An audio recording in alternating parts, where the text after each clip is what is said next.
Un hôpital moderne à la portée de plus de mini, voilà ce que Maman Olive Lembe Kabila vient d'offrir à la population congolaise et plus particulièrement au bazar de Kinshasa et puis mingi puis bandeko bazar na kati il y a circonscription, il y a Tchangou. Voilà votre centre hospitalier de référence Initiative Plus. Nous sommes en direct à Watoye, inauguration na yango lelo de vivre ndenge nini inauguration au Salamba pour que déjà après l'inauguration on a biso ba bongo ko bénéficier nango. Nous aujourd'hui nous allons plus nous concentrer à part l'inauguration des arts au Salama, pour se concentrer plus qu'aux joies réaction il y a population au Isa Awa. Et nous vous rappelons que l'hôpital Oetonga Minakati, il y a cité Maman Olive où il y a plus de 120 maisons construites et distribuées gratuitement na bande konabiso et belé au bazar na kati ya Kinshasa Awa et le plus de mini ba bénéficiaires na opportunité oyo. Et là nous allons circuler na kati ya cité et puis torobima libanda to megape ko yeba comment est-ce que bazali ko vivre na babaneko ko vivre mambetali secteur ya santé et poto megape ko tala nini oyoyo centre hospitalier Initiative Plus, centre hospitalier de référence Initiative Plus et comme mela bango to yeba différence et on se retrouve juste après. Merci. La cité Maman Olive Lembe Kabila, en plein cœur de la commune de Lansele, est enfin complète. 150 villas, une école et maintenant un centre hospitalier.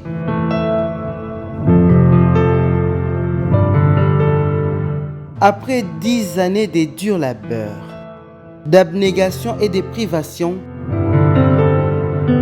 Marie-Olive Lembe Kabila disponibilise ce joyau, expression de son dévouement pour le bien-être des citoyens. Le centre hospitalier Initiative Plus, CHIP en sigle, est un établissement de santé de proximité assurant une action sanitaire de premier plan dans cette commune urbano-rurale grâce à l'implication quotidienne d'un personnel soignant recruté selon les normes, formé et qualifié au maniement d'un outil de haute performance technologique.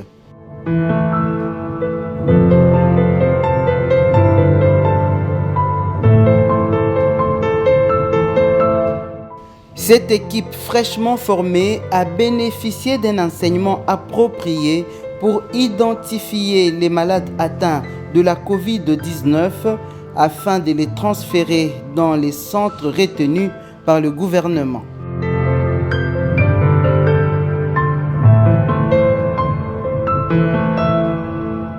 Avec une capacité de 120 lits et plusieurs spécialités en son sein, cette infrastructure hospitalière de standing moderne comprend un service d'accueil,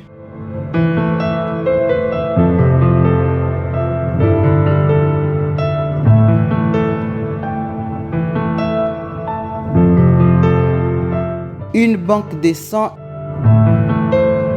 et une pharmacie dans le hall d'entrée, un laboratoire de biologie,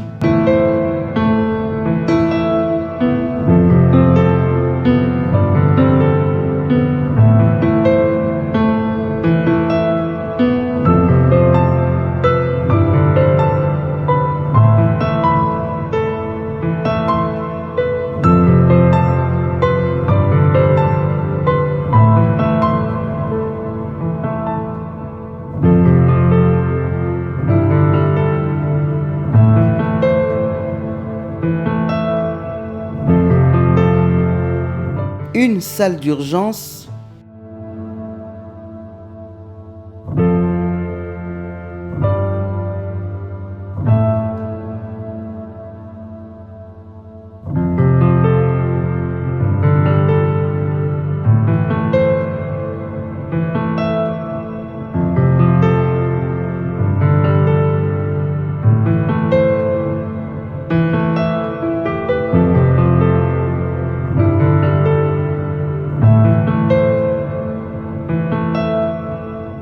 le département imagerie médicale est doté d'un équipement d'investigation efficace dont un scanner 24 barrettes, une radio, une mammographie et une échographie.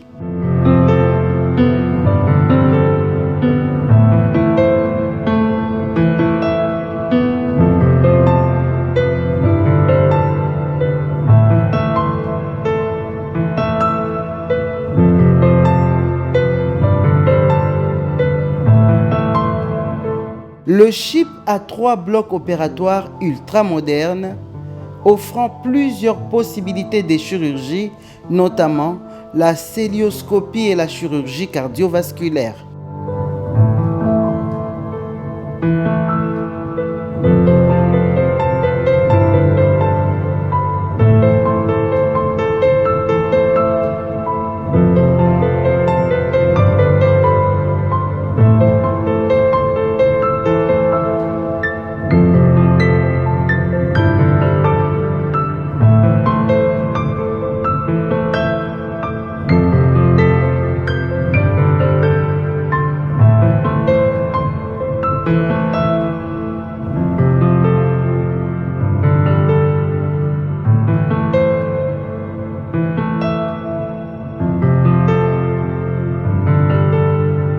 Les services de gynécologie constitués d'une maternité avec 5 lits d'accouchement,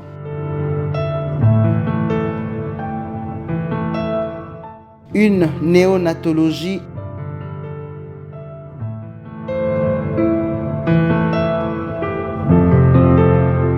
et un bloc opératoire autonome.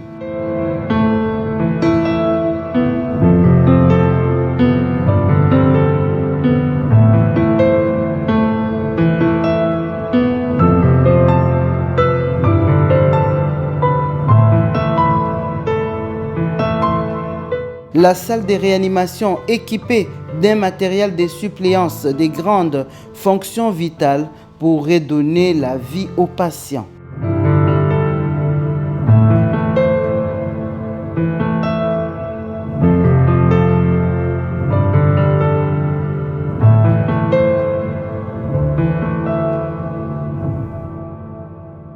L'hospitalisation s'effectue dans une douzaine de chambres privées et des salles communes spacieuses, aérées, éclairées pour la médecine interne, hommes, femmes et la pédiatrie.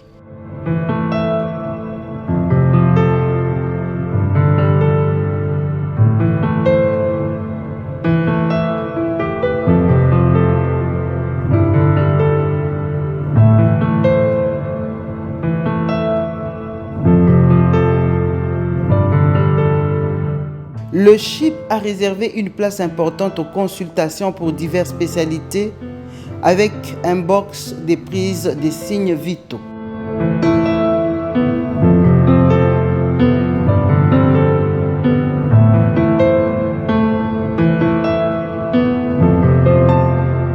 La restauration du personnel de service sera assurée par une cantine adjacente le complexe administratif de l'hôpital. Pour mieux gérer les données de cette infrastructure hospitalière, tous les services sont interconnectés par le logiciel DMI, dossier médical informatique, un système informatique performant.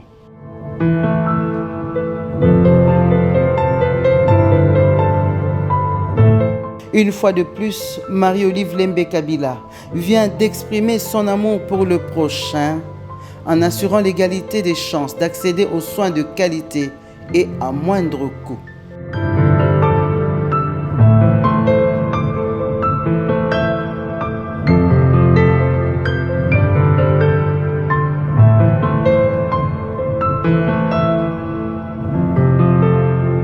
Le CHIP, un centre moderne tourné vers la médecine de demain, est une contribution de Marie-Olive Lembe Kabila à la couverture de santé universelle.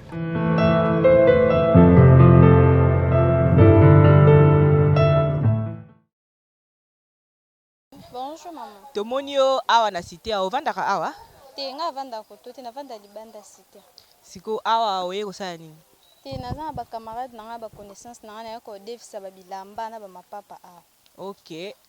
Toyoki basala bino hôpital awa. Eza mpona bato nyonso bato ya cité na ndenge yo mpo utaka libanda batongeli bino hôpital ya monene koloba nini par rapport nango.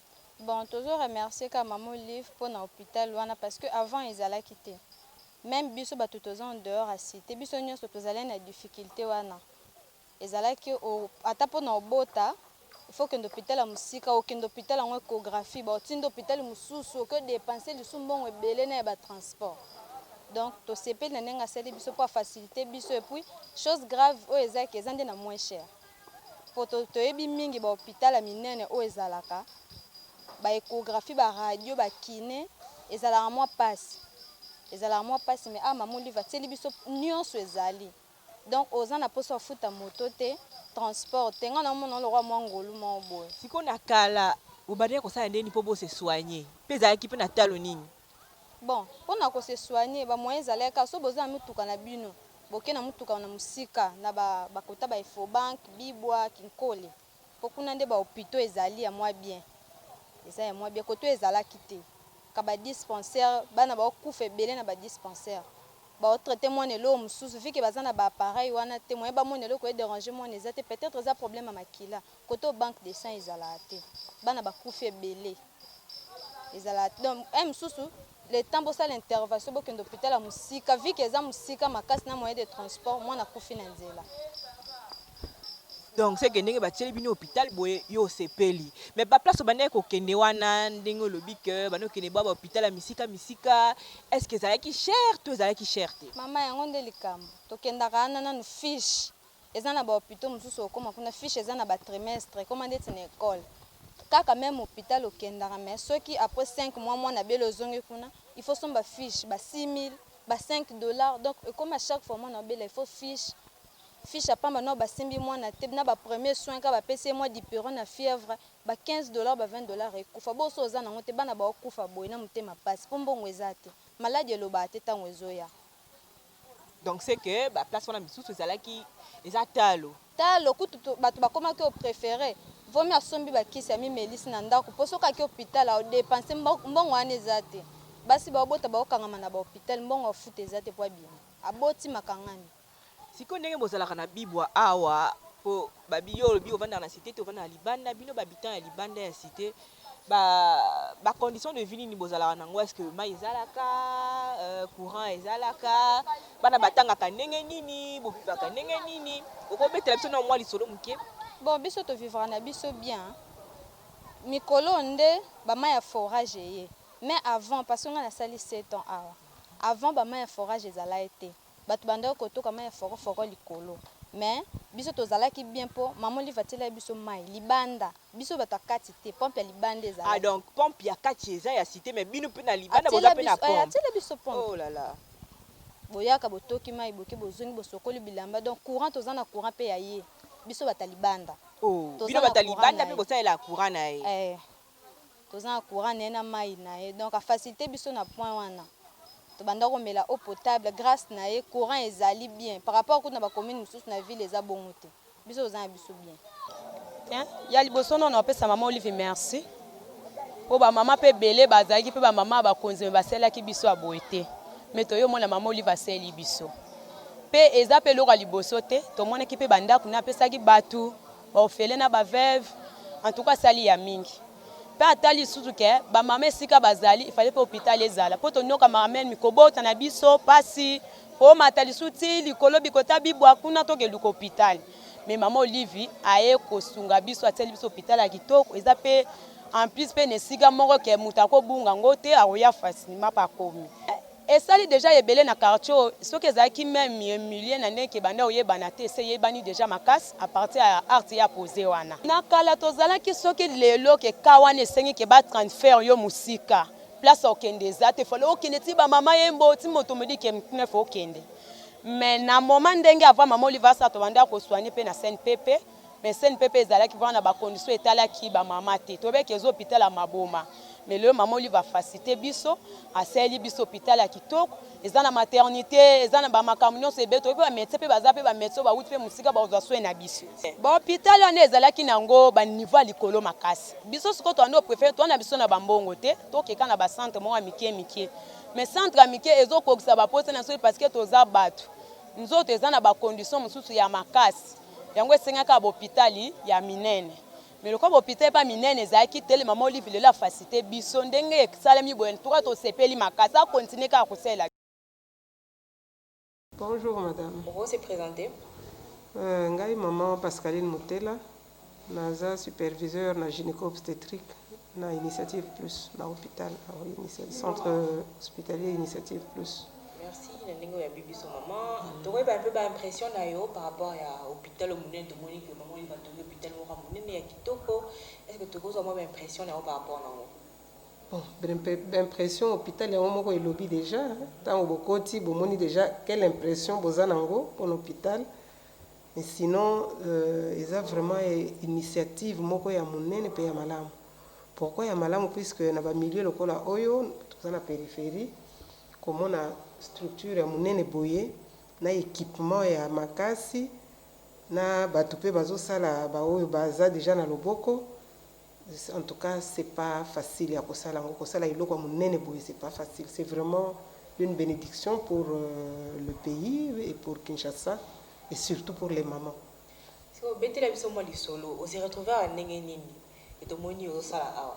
Est-ce que ils a beau aux en maboko milai bien aux en de comme maman Olive to de comme maman Jeanne? Non.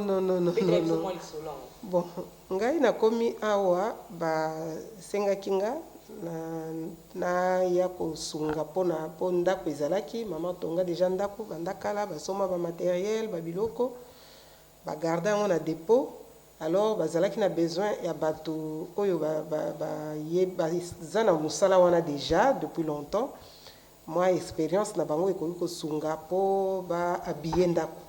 C'est ainsi que naza parmi bato oyo bayaki kosala disons pour na ko habiller ndako. Donc tout ça dit que net na service nanga eloko boy appareil boy esengeli ezala boy place boy esengeli eloko boy ezala awa eloko boy ezangi po ayeba kokisa po lelo ndako ekoma vraiment oyo bakoki koloba ke eza neti na côté na biso maternité eza vraiment bien équipé et puis toza na ba nini nyonso po mwasi abota na ye na mwana na ye bazala en bonne santé bo moya bato mibale ebatelama. Donc c'est juste ça. Tout le monde a service dans la machine. Est-ce que vous pouvez expliquer dans une machine en haut ils ont servi à la ligne? Oui, merci pour la parole. Machine où il y a liboso, il y a échographe, donc appareil où il y a l'échographie. Où il y a mis balé kuna, il y a monitoring. Ezali oyo ezalaka pona ko surveiller motema mwana na kati ya libuma mama na ye donc soki to tia ngo pona ko surveiller to ko tia ngo na libuma mwasi eza na ba capteur mibale capteur oyo to ko tia likolo eza po lakisa biso lolenge nini motema mwana ezobeta na kati ya libuma mama na ye capteur oyo to ko tia na se ezali pona ko lakisa biso soki mwasi wana aza na ba contraction soki aza na pasi déjà ya kobota po douleur ezalaka relative mutu na mutu aza na lolenge na ye ko ressentir yango mwasi mosusu akoki koloba azokapasi makasi mais à partir appareil wana boko objectiver effectivement que aza na badouleur soit eza ya mike soit eza ya makasi soit eza koleka makasi mpo boyeba koagir de telle sorte que azala na problème te. Sikoyo emonani que vous avez une expérience makasi tosala un peu évaluation par rapport à place au Utaki, place au les cas déjà, là par rapport à Awa, est-ce qu'il y a une différence? Bon, au ça la comparaison comme telle n'a pas vraiment été, puisque ils ont dépendre de la circonstance belée, ils ont dépendre de la tempé, bisika na outil, ezali bisika appareil wana ezali, échographe pe ezali, lo lenge ya kosala bon tozali batu to umeli mwa muke na musala oyo. Ndenge to tamboli ndenge to bandaki eza lolenge moko na lelo te. Je dois dire sincèrement, c'est différent parce que ba circonstance ebele et koti po makambo e kende moi tengu. mais na structure oyo namoni soki vraiment bato nyonso baza na conscience na volonté ya kosala mpenza mosala malamu. En tout cas on a tout pour que mosala nyonso ekende malamu mpe basi basepela na bana na bango. Mwasi na mama abima na bebe na ye, bebe na bebe azala na mama na ye lolenge biso ba sage femme tolingaka. Et un peu par rapport au coût, il y a n'engue bat baroya pour foot, est-ce que ça élevé ou bien ça non coût eza na se. Coût eza na se par rapport na standing ya ndako. Coût eza na se makasi. Eza na se makasi. Bon, je pense que maman alingaki ko sunga population pour atako moto ya za vraiment na niveau moko ya se o yami mona kaza pamba au lieu abota na ndako. Au lieu abota na simandako akoki koya na structure aboye aboti pe a bénéficier na basoin oyo esengeli lolenge bato mosusu baza na mbongo ebele bazo bénéficier. En tout cas coût eza vraiment na se makasi. Et là on y a suka par rapport à nyonso eloko nakoki koloba ezali boye kotala ke bandeko nyonso bato nyonso oyo bazali na possibilité ya kosala quelque chose bakanisa que santé ezalaka na prix te. La santé n'a pas de prix. Non seulement la santé n'a pas de prix, mais maternité lisusu ezali eloko moko ya motuya makasi. Voilà, beaucoup remarqué que soki totali ba statistique ya ezala bamboka bapaya ezala awa na mboka na biso basi ebele bazokufa na kobota. Alors basi wana bazokufa na kobota baza na droit ya kokufa te. Tout le monde a droit à la vie. Esengeli mwasi oyo aye kobota abota malamu abima na mwana ye. Mais bazokufa pona ba raison ebele. Mosusu bazokufa po esika ya kokende na oyo eza na baso ya malamu eza te, eza peut-être mosika ya ndako na ye. Mosusu bazokufa parce que bourse na ye ezo permettre te ke aya na bandako lokola oyo az bénéficier pe na baso ya kitoko aba yoka pe na ba pareil akota na ba machine balandela pe mwana ye ti asepela. Donc azomona que donc pour to réduire mortalité maternelle et infantile lokola OMS ezosenga biso esengeli bandeko oyo amoni kaza na possibilité akoki kosala eloko ya boye ekosunga population makasi parce que ekosunga vraiment makasi po tala na no place ni ezali emplacement nango ezali na Gombete ezali na Limete mais ezali na ba milieu oyo ya périphérie vraiment oyo bato ne pouvait pas s'attendre na kozana eloko moko ya monene boye. Donc na kosenga que ndeko nyonso oyo aza na possibilité ya kosala nani a investir na monde ya santé nzamba ko pambola ye pe ba mama wana nyonso bazo kobota na prix ya se bakozanga te ko pambola ye musala na ye ko tambola pe na kosenga bantu nyonso oyo bakosala musala na kati na ndako oyo ko utiliser matériel ko mona ngo ke ezali eloko moko ya motuya ezali ya ngai te mais ezali eloko moko esengeli na batela esengeli na bomba po ete ata lobinga na zate mais bato mosusu bakoya kosala sima nanga ba utiliser ma matériel wana donc ezala te ke osimbi oyo ekufi esimbi oyo ekufi mais ko utiliser ngo vraiment avec beaucoup de conscience et beaucoup de bonne volonté et kosala pe ba sacrifice pour que ba mama wana nyonso bazoya kobota opesa bango temps ya koyoka bango opesa bango temps ya ko expliquer bango pour toza na périphérie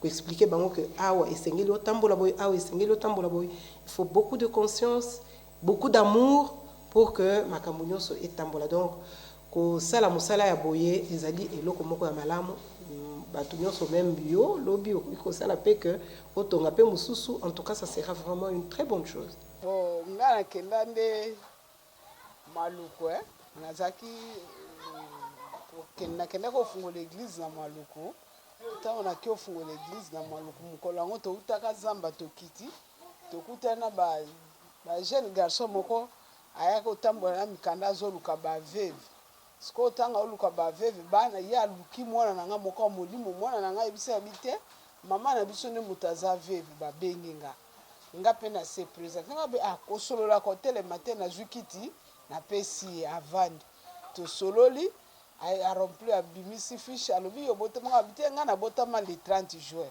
abi bon alobi eza chance date tozoluka ni yango wana ayebisi nga ka bongo alobi pesa identité non complet na pesi pe identité complet et na eke après 2 jours nazaka na ngomba na prier na bana na nga na yoki babenga lisusu kita po alobi toye epa na yo tolingi to vérifier toyeba sikoyo ndenge nini nga mpe na kiti na ye nayambi mpe bato wana na Polino toketi place na vanda na zone 7 batali numero ya ndako wana baafishe bon ezaki ka mondimi moko apesa nga ka mwa kikuku moko moke boye bon moyen na boye eza te mpo naza mpe na mbongo akofutela ndako eza te nafandaka na nga ka wana donc kikuku wana ezaki wana cuisine ka wana koyamba bato ka wana mpe mbeto na nga kolala kaka wana après namona lisusu après 2 jours mama Inagos aye lisusu koluka ngai baememeli ngai acte de reconnaissance nazwi yango tosepeli na bana na ngai touti priere tosepeli biso nyonso tosepeli après na nsima nango nde toyaki sikoyo kozwa ndako me nazaki ka kozalaka na vie ya locataire na banda kofutelaka kaka nazaki kozwa ndako te wana mpenza na bosembo nzambe meme papa ya bana na nga navandaki na ye à peu près 15 ans atikali osombela nga lopango te me basi mosu alibanda osombela bango me ngai azopesa te na banda oyeba ntina te me naza kokumisaka nzambe ngai bi baforsaka natire te le mosusu eza epa na ngai na kozwa chance epa na ye te me nayaki kozwa chance na ngai epa ya mama Olive. Ziko mama lupango yango oza propriétaire eza ya yo moko te ofutelaka to eza penza ya yo moko oza na mikanda ya lupango oza pena kolo lupango na ndenge solo naza penza propriétaire kombo na nga moko penza na kati ya moto te donc eza pena ya yo sinya mikanda eza penza ya yo moto akoya kobenga na yo aza te nga moko penza propriétaire nga moko sikoyo ndenge oya kokuta ndako oyo ezalaki kaka bongo oya na biloko na yo to yo moto otya tomoni mpo oza na karo yo moko moto otya karo to ndenge nini te ndako tokutaki deja basi basali ndako yo yeka oye kokota mbala moko siko a bacondition ezalaka ndenge mai ezalaka courant ezalaka to ezalaka te toza na mai na biso tofutela te mai na biso tobenda na nse ya mabele emataka na tank soki emati ale na ba5 babandi kotindika na bandako emati na toilette na douche ebimi na pokwa mpe baotindela biso lisusu donc awa bacondition nyonso eza na biso mpe eza bien siko ndako oyo eza ya carton to eza pena ya mur eza pena ya brique to eza ba maison préfabriquée ba brique nango kutu beton ba brique oyo ndenge eza na to beti sete boye ekotaka te il faut ka baya batobola na eloko wana soki nini forest ebaya batobola na yango tomoni mpe batongeli bino hôpital awa nayebi te sosi omoni yango hôpital okoloba nini par rapport na hôpital wana tosepeli kaka ti po atongeli biso ndako atie mpe hôpital pembeni ke olie ke moto soki abeli akendeke mosika tala omoni neti nga tala bien omoni nabukanaki mpenza loboko mpenza bwe depuis le 20 décembre ti lelo donc naza na mwa défaut wana bomoni ke na bandaki kaka kokendeke na bahôpital ya libanda neti hôpital eye boye sikoyo kokende kine na obanda okende kine kaka awa pembeni siko na kala babandi kozwa basoin ndenge nini mpo namoni dans les environs c'est comme ça hôpital eza te na kala bandi ozwa basoin wapi tobimaka libanda ti libanda ti wapi bamosusu bakendaka baefo nani baefo banke bapromedis baemerode basene pepe tokendaka kuna na bahôpital ya misika mpo bazwa basoin ya bien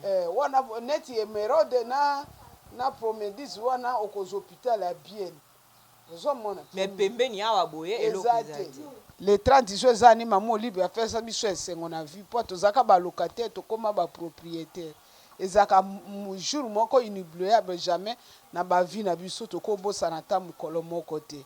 Bonjour. Toza na Sikotranga nda CC. Yo vandaka na kati ya cité to vandaka libanda ya cité ya mama Olive te na fanda libanda tomoni batongeli bino hôpital ya munene awa na kati ya cité ya mama Olive elo ni okoloba par rapport na bon na sepeli makasi mpo nde tozalaki soki tongi tokende hôpital to mwana beli tokobota fo kende ti CNPP me nasepeli na ndenge mama asaleli biso hôpital a eza pembeni ata mpasi elinga na butu ata aire nio tuna kati kamba mwa na koti nasepeli makasi. Na kala bando botela wapi? Est-ce que ezali musika te mpe ezalaki batalo combien mpo okende kobota? Na kala na tobanda okende CNPP. Ezali batalo à peu près ba combien mpona kobota? Bon, soko oboti normal ba $30 mais soko oboti na ba difficulté to ba pasoli yo to ba makila ba nini wana ekomi nini mbongo emati. Koloba nini oyebisa maman Olive nini par rapport ya hôpital wana initiative azwi tomoni hôpital yango eza kitoko eza bien makasi eza na ba matériel nyonso mais eza na talo moke eloko nini koloba mpona ngo? Bon, napesi mama ka merci nzamba apambola ye na initiative asaleli biso ndenge asali hôpital awa nzamba apambole makasi ake liboso tosepeli makasi tosepeli esuka ka awa te kende musika nzamba apambole makasi nalingaki makasi yango nasepeli na mama nasepeli makasi mpona hôpital oyo. Bon, je suis vraiment impressionnée de voir cette bel hôpital, ce beau bâtiment de la part de Maman Olive Lembe Kabila. C'est une dame qui est vraiment une dame d'initiative. Donc, nous sommes dans la commune de Kinkole et nous avons eu une belle hôpital. Tout est là. Donc, les gens ne seront pas dessus. Tous les équipements sont là pour traiter n'importe quel cas.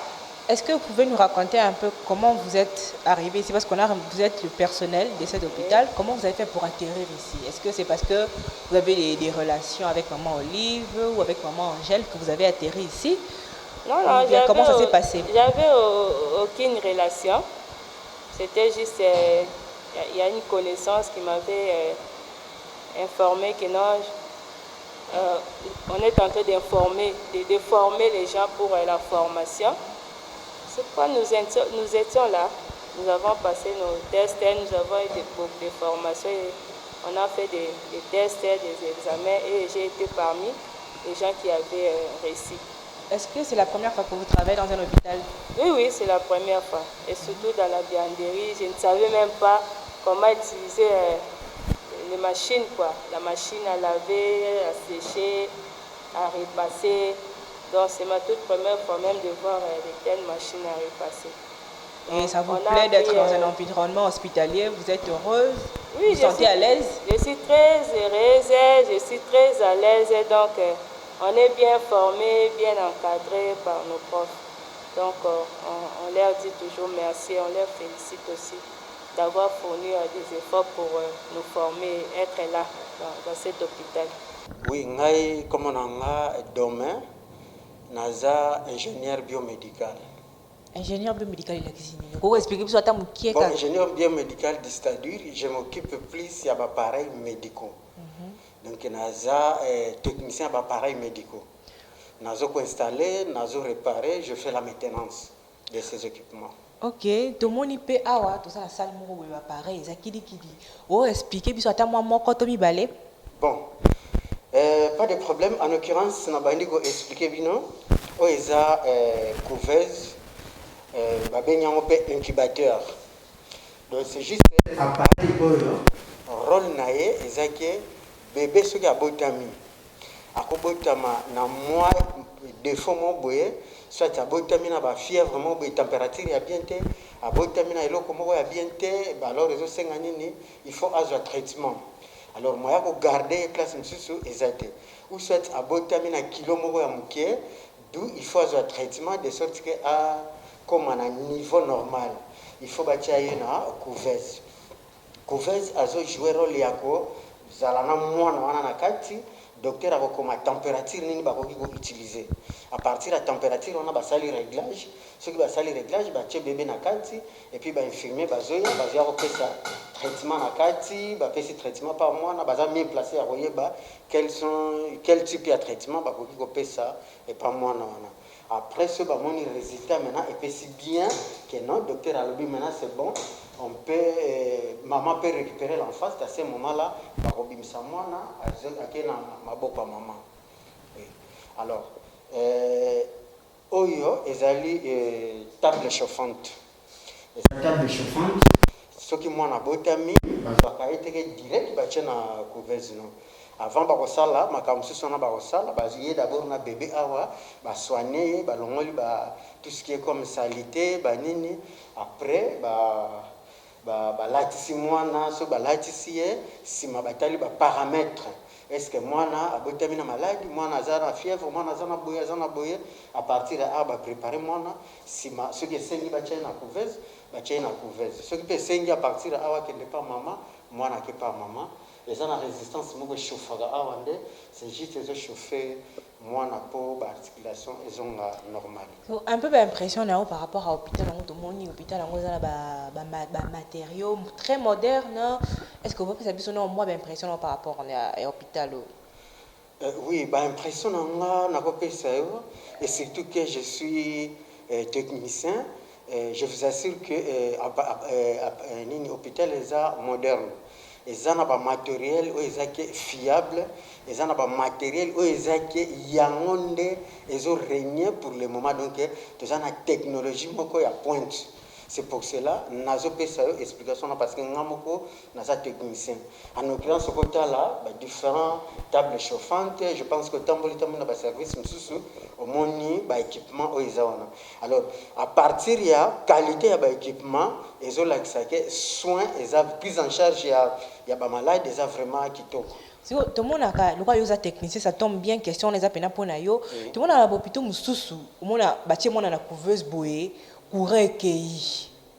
Est-ce que bino awa, est-ce que bo s'organiser déjà par rapport na yango, que attend le monde a na couveuse courant qui, mais tu as rassuré que situation et le moment ça les pour que couveuse wana et continue à fonctionner. Oui. Ndenga na utoloba, merci ndenga na utoloba déjà que tu as un appareil vraiment moderne. Courant sur qui machine et parce que a une batterie interne. A une batterie interne comme awa. Ozomona o isa batterie. Donc azo charger batterie.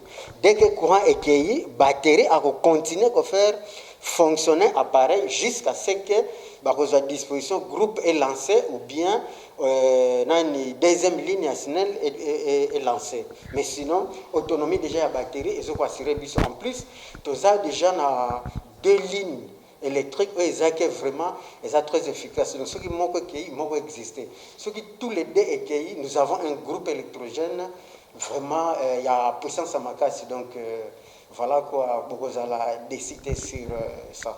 Comme l'anga qui massa trésor kubela. Toza na commune Nsele na quartier Nganda CC.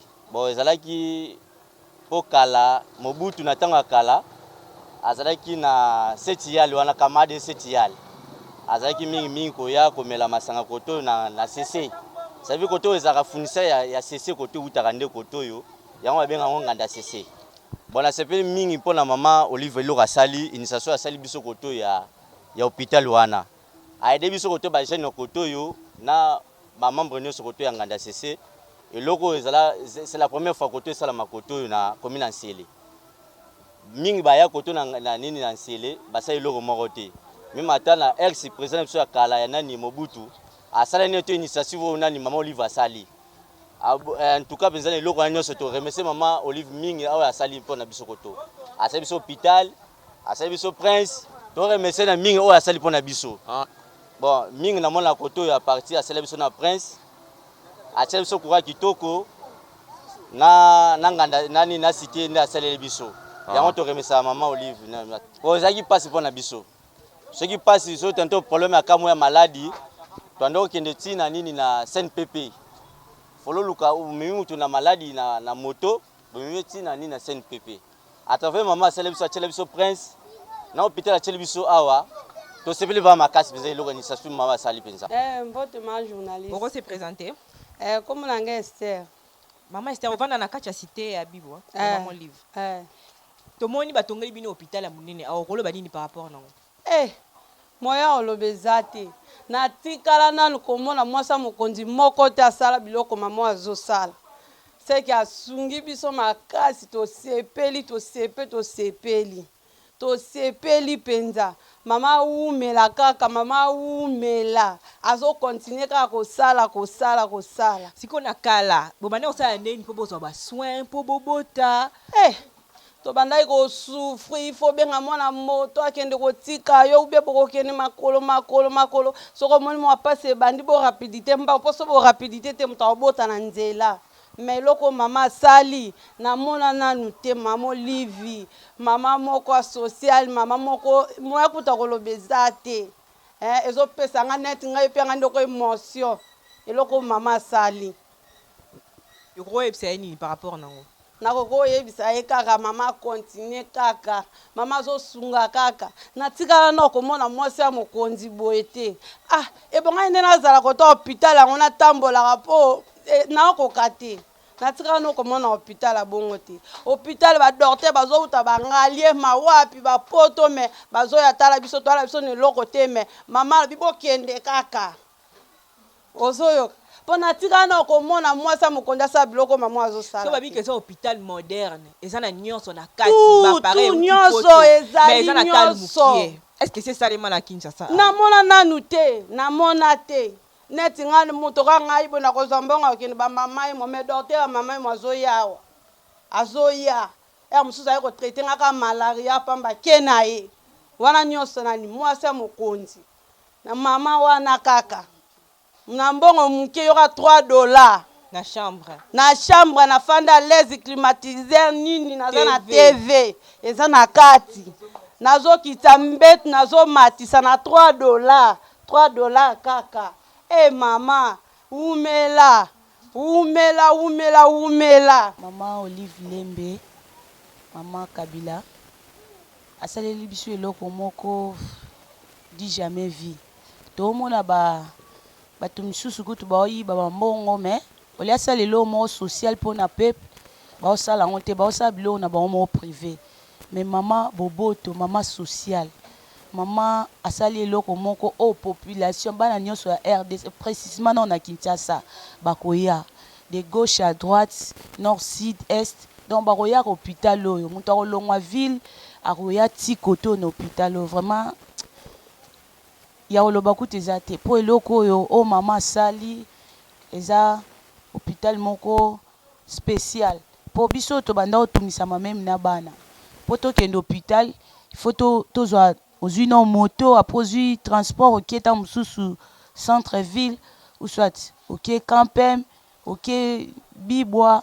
oke nini CNPP mais grâce à maman Olive tokomi na hôpital na biso moko na kati ya cité wana ata 1 heure ata 2 heures osouffrir te obetika depa okomi donc c'est que awa ndinga awa hôpital eza te non tozaka na badispensaire hôpital eza te parce que basi oyo yazemi babane obota ndenge so par exemple kobota ezwi na butu babane osala ndenge mpona obota il faut benga mwana moto so ozala numéro ya mwana moto te donc pasi donc nde tolalaka boye toza na banuméro ya bana moto ekomeli oyo na butu o mwana asali fièvre malade obengi muta moto ata 1 heure 2 heures akoya ayebi ndako nde amemi oti hôpital obino bokende sikoyo namoni omoni hôpital osepeli mais est-ce oyebi ke hôpital wana eza po na bato nyonso c'est pas parce que omoni hôpital yango eza monene eza ndenge mais eza po na bato nyonso po baprix oyo biso touti omona kuna eza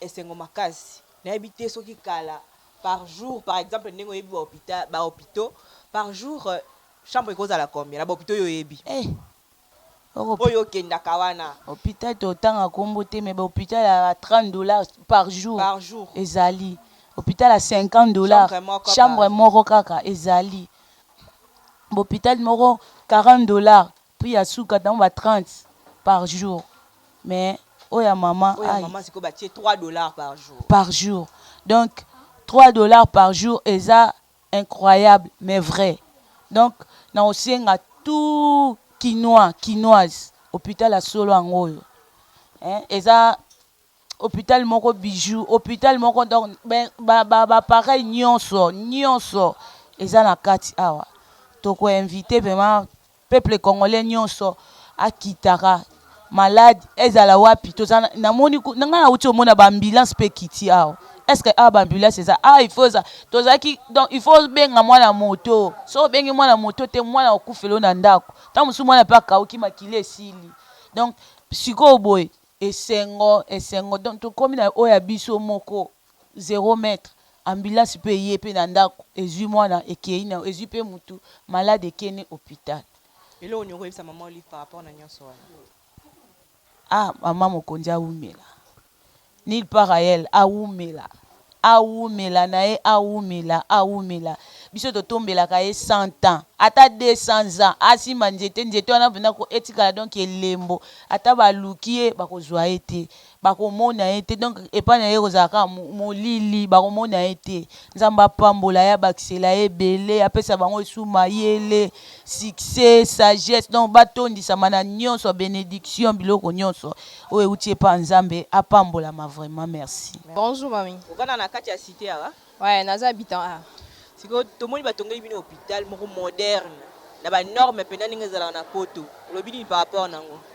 Bon, concernant l'hôpital, je suis vraiment ravie. Naza vraiment ravie parce que l'hôpital n'a pas d'hôpital mais de centre de santé. Ils sont vraiment bien équipés par rapport à la condition des différentes pathologies avec le centre que nous vivons ici. C'est vraiment différent par rapport à cela. On est vraiment ravis. Maintenant, na Calabane, ça a été pour nos soins, ils sont juste dans le centre de santé. En plus, le centre de santé, c'est un peu loin vraiment. Donc, il faut qu'il y ait des centres de santé, il faut foutre la moto, bon, babilo manque bon. Si vous avez déjà pratiquement 3 mois, 4 mois, tout ça confiné, ou sous cané, il y a un confinement, selon vous. Bon, du point de vue, bon, premièrement, d'abord, dans le ce qui concerne mes études. Je suis à la maison, je ne fais rien parce que je suis finaliste. Les athées, donc, je suis vraiment confinée à la maison, rien à faire, juste kaboué. Toza na nganda CC na quartier Sikotra. Tomoni awa tongeli bino hôpital moko monene eza moderne eza ba pareil nyonso eza pe na tala mokie elo nyokolo ba par rapport nango. Bon elo na rolo ba par rapport hôpital batongeli biso to sepay mingi po na quartier toza na hôpital monene te. À part quand to kina saini pepe to bima arrière mais awa ba tcheli biso hôpital monene na sepay mingi. Bon majorité à tobota mingi kala ba dispensaire hein. Pour battre qui même so na hôpital amener ba senga mbongo ebele mais la sepeli a pe ba maternité yutoko. La cité Maman Olive Lembe Kabila en plein cœur de la commune de Lansele est enfin complète. 150 villas, une école et maintenant un centre hospitalier.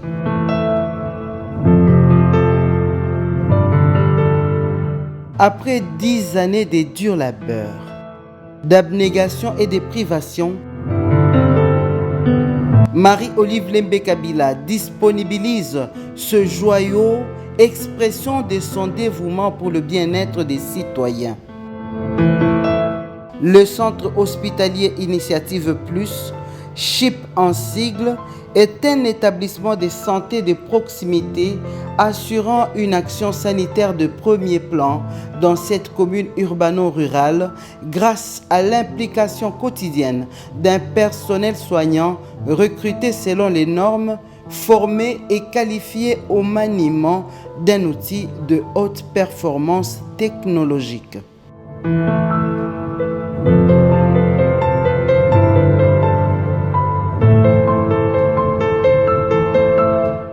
Cette équipe fraîchement formée a bénéficié d'un enseignement approprié pour identifier les malades atteints de la COVID-19 afin de les transférer dans les centres retenus par le gouvernement.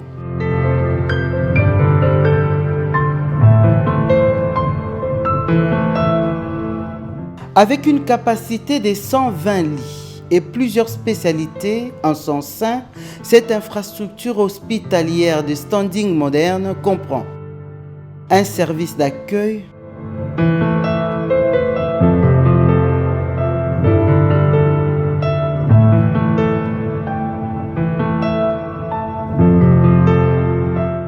banque des sangs et une pharmacie dans le hall d'entrée,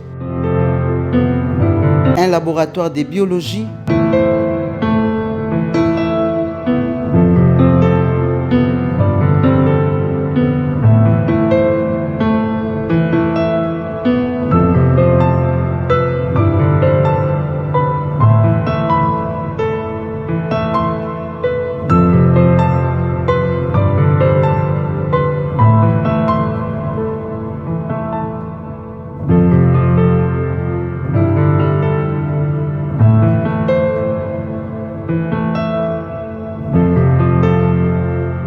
une salle d'urgence,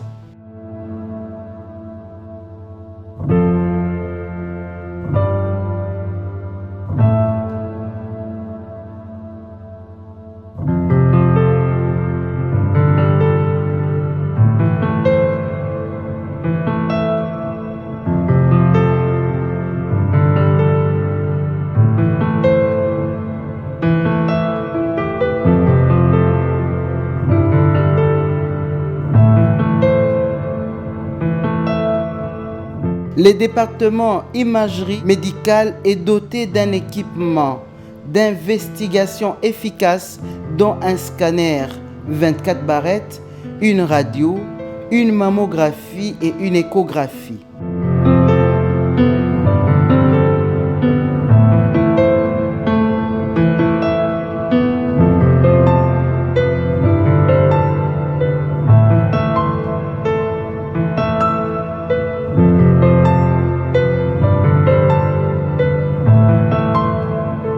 Le CHIP a 3 blocs opératoires ultramodernes offrant plusieurs possibilités de chirurgie, notamment la cœlioscopie et la chirurgie cardiovasculaire.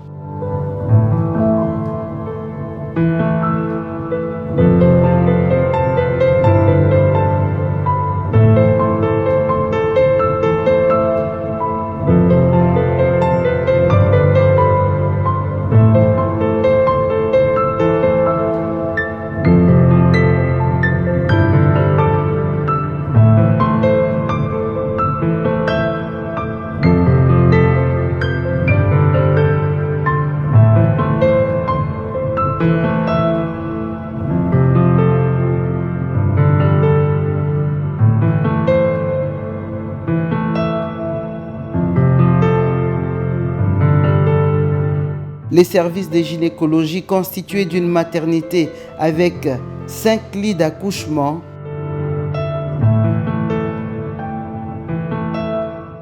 une néonatologie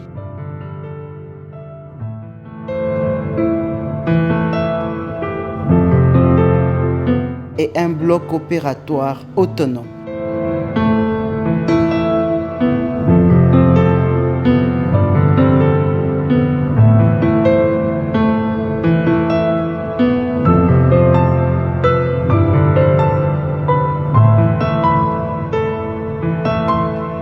La salle de réanimation équipée d'un matériel de suppléance des grandes fonctions vitales pour redonner la vie aux patients.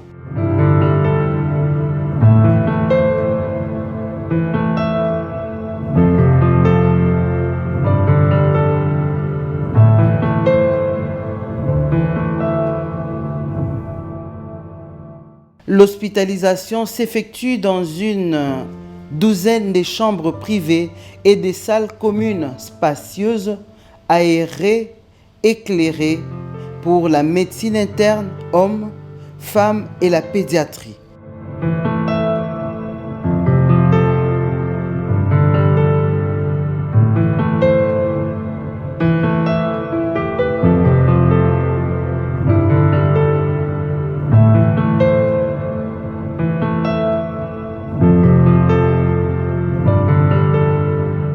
Le CHIP a réservé une place importante aux consultations pour diverses spécialités avec un box de prise des signes vitaux.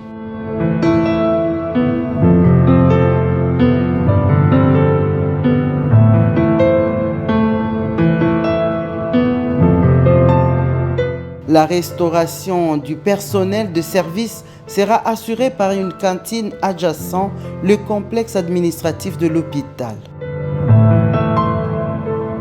Pour mieux gérer les données de cette infrastructure hospitalière, tous les services sont interconnectés par le logiciel DMI, Dossier médical informatique, un système informatique performant.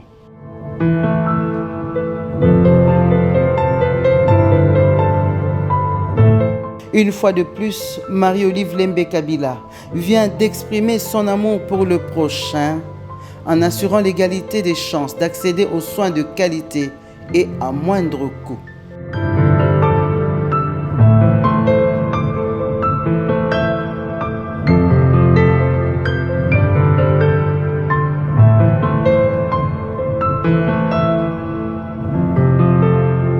Le CHIP, un centre moderne tourné vers la médecine de demain, est une contribution de Marie-Olive Lembe Kabila à la couverture de santé universelle.